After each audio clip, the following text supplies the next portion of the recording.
About Sesame, the pygmy goat who can now go home in Tuckahoe. You may recall when neighbors first found out about the possibility of a goat, there were no goat and pro goat signs popping up in neighborhood yards.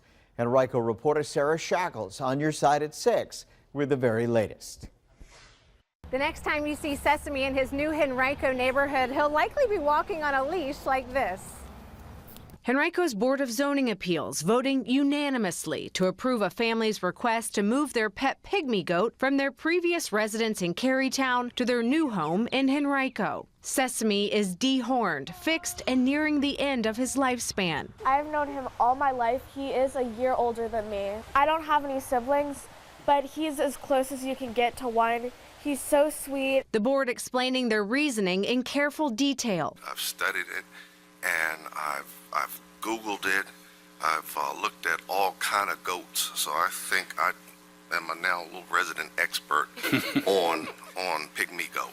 Saying all information online points to pygmy goats as being pets, not farm animals, with a farmer on the board concurring. Also, the same people who say they oppose the goat say they're also opposed to neighbors having chickens, which are already allowed in the county code, leading the chairman to suggest maybe they're just not open to change. We all have to recognize that in the county, things are changing.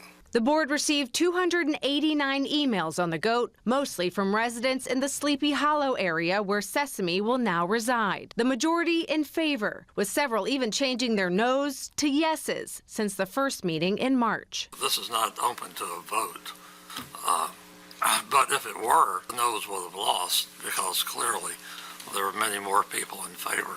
The family hopes those still opposed will have a chance to get to know Sesame better. I hope they can come and see the light that Sesame gives and hopefully open their mind to him because he's so sweet, and I think everybody deserves a chance to be around him and feel the love. A condition of the approval is that the family will have to change his pen in the backyard to be 25 feet from neighboring properties. The board's approval is just for Sesame, so if the family wants to get a replacement goat or multiple pygmy goats in the future, they'll have to submit another request for a conditional use permit. In Carytown, Sarah Shackles, 12 on your side. Thanks, Sarah.